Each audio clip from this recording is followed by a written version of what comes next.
En s'appuyant sur celle que nous venons de démontrer, on peut démontrer la limite lorsque x tend vers 0 plus de x puissance n que multiplie ln de x.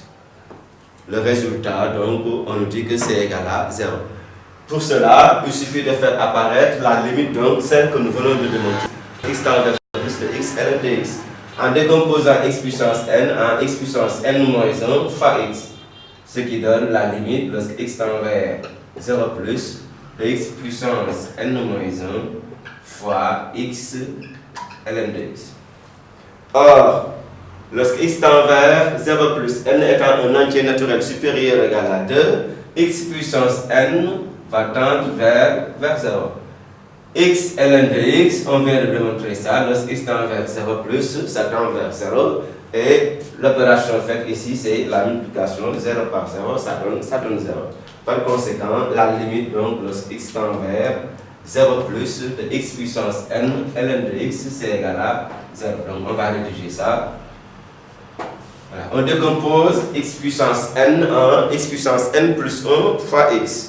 Et le produit, nous allons calculer la limite de chacun de ces facteurs. Limite lorsque x tend vers 0 plus de x puissance n moins 1, ça c'est égal à 0. La limite lorsque x tend vers 0 plus de x ln de x, limite de référence que nous venons de démontrer, c'est égal à 0. Et par produit des deux,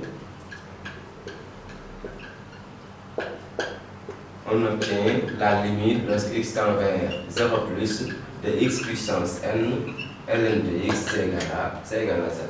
Voilà donc cette troisième limite démontrée. Limite lorsque x tend vers 0 plus de x puissance n ln de x, c'est égal à 0, n étant un entier naturel supérieur ou égal à 2. Ensuite, la limite suivante, lorsque x tend vers 1 de ln de x sur x. Limite lorsque x tend vers 1, donc il nous reste à démontrer ce résultat. Limite lorsque x tend vers 1 de ln de x sur x, on trouve 1. Pourquoi?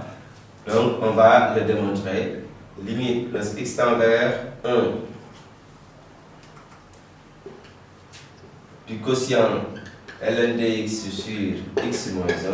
Lorsque x tend vers 1, le numérateur ln de x tend vers ln de 1, ça fait 0. Le dénominateur x moins 1 tend vers 0 et 0 sur 0 est une forme indéterminée.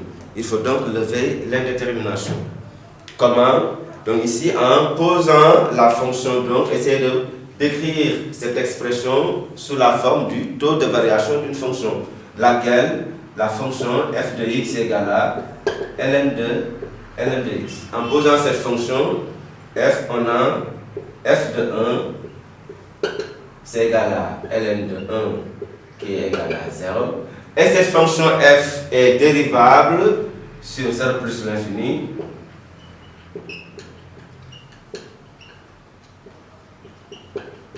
Donc, dérivable en 1. Donc, f est dérivable en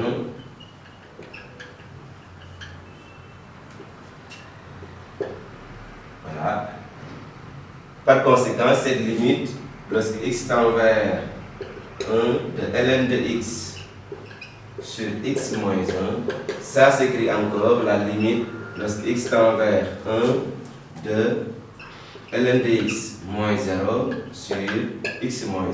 C'est-à-dire la limite lorsque x tend vers 1 de ln de x, c'est qui? C'est notre fonction f que nous venons de poser, c'est f de x. 0, c'est ln de 1, c'est-à-dire f de 1, sur x moins 1. Et là, on reconnaît le taux de variation de la fonction f en 1. Limite lorsque x tend vers 1 de f de x moins f de 1 sur x moins 1. Puisque f est dérivable sur 0 plus l'infini, donc dérivable en 1, cette limite est égale à f' de 1. Et f de x étant égal à ln de x, sa dérivée, f' de x, c'est égal à 1 sur x. f' de x, donc c'est égal à 1 sur x, la dérivée de la fonction ln.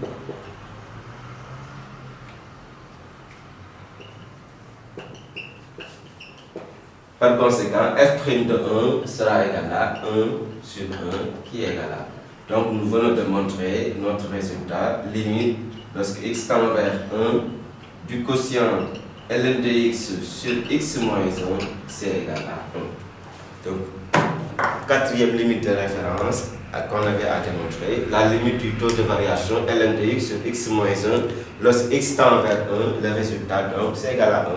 Il suffit de poser f égale ln de x.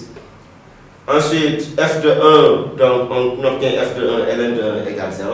La fonction f, comme vu précédemment, elle est dérivable sur 0 plus l'infini, donc dérivable en 1. Et sa dérivée f' de x est égale à 1 sur x.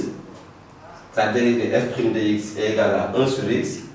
Et ln de x sur x moins 1 s'écrit encore ln de x moins 0 sur x moins 1. 0 pourquoi? Parce que ce 0 là, c'est le ln de 1 qu'on a ici.